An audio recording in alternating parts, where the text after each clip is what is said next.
आणि यानंतरची बातमी राज्यसभेच्या निवडणुकांसंदर्भातली।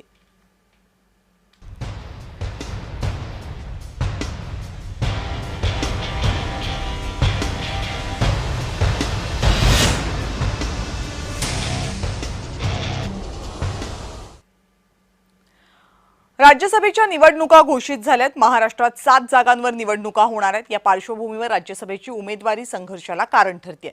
भाजपमध्ये स्पर्धा आहे। महाविकास आघाडीत वादाची ठिणगी पडल्याचं चित्र आहे। महाविकास आघाडीमध्ये निवडणूक कोण लढणार हा वाद आहे। शरद पवारांना उमेदवारी द्यायची असेल तर त्याऐवजी विधान परिषदेची जागा द्यावी लागेल। विधान परिषद ठाकरे गटाला दिली जाणार नाही अशी भूमिका काँग्रेसने आधीच स्पष्ट केली आहे।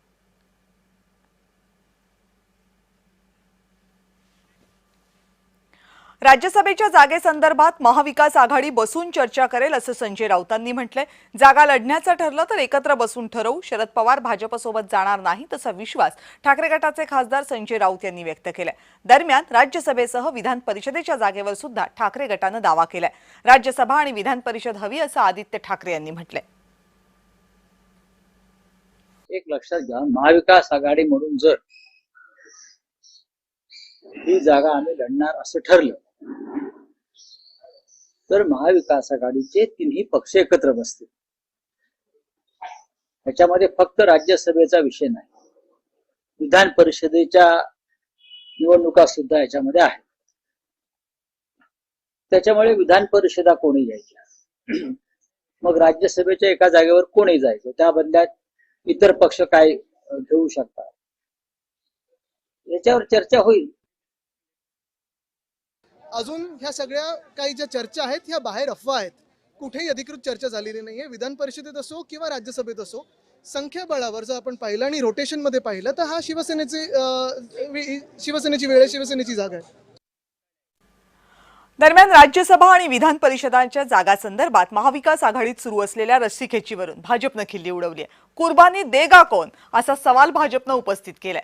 भाजपचे मुख्य प्रवक्ते केशव उपाध्याय यांनी खोचक सोशल मीडिया पोस्ट लिहिले, ज्यामध्ये महाविकास आघाडीला डिवचले। काय म्हटलंय केशव उपाध्याय यांनी आपल्या एक्स पोस्ट मध्ये, बघूयात। महाविकास आघाडी दोन्हीकडे एकच उमेदवार देऊ शकते, म्हणजे राज्यसभेसाठी सुद्धा आणि विधान परिषदेसाठी सुद्धा। राज्यसभेसाठी शरद पवार पुन्हा जावेत यासाठी संजय राऊत आग्रही आहेत। राज्यसभेला पवारांना पाठिंबा दिला तर विधान परिषदेला ठाकरेंना नाही अशी अट काँग्रेसने घातली आहे। आता खरी उत्सुकता याचीच आहे, या दोघांच्या मैत्रीत कुर्बानी देणार कोण? शरद पवार, उद्धव ठाकरे की दोघे मिळून काँग्रेसचाच बळी घेणार?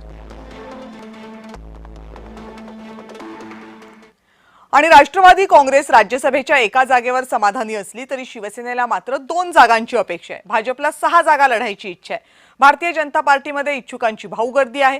राज्यसभेची उमेदवारी मिळावी यासाठी अनेक जण देव पाण्यात घालून बसल्याचं चित्र आहे।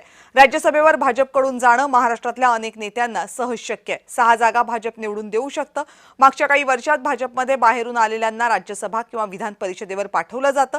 आता मात्र निष्ठावंतांचा विचार व्हायला पाहिजे असं भाजपच्या एका गटाचं म्हणणं आहे। भाजपकडून राज्यसभेसाठी कुणाकुणाची नावं चर्चेमध्ये आहेत तेही पाहूयात।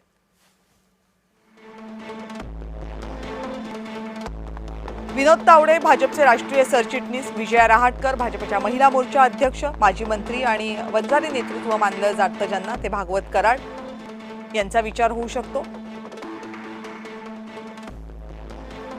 तर धैर्यशील पाटील जे शेकापमधून भाजपमध्ये आले आणि नुकतीच त्यांची टर्म संपलेली आहे, जवळपास 2-1 वर्षांची टर्म त्यांना मिळाली होती, त्यांचा पुन्हा विचार होऊ शकतो। रामदास आठवले यांचाही पुन्हा विचार होऊ शकतो। जय विशेषमध्ये इथेच थांबूया। पाहत रहा जय महाराष्ट्र।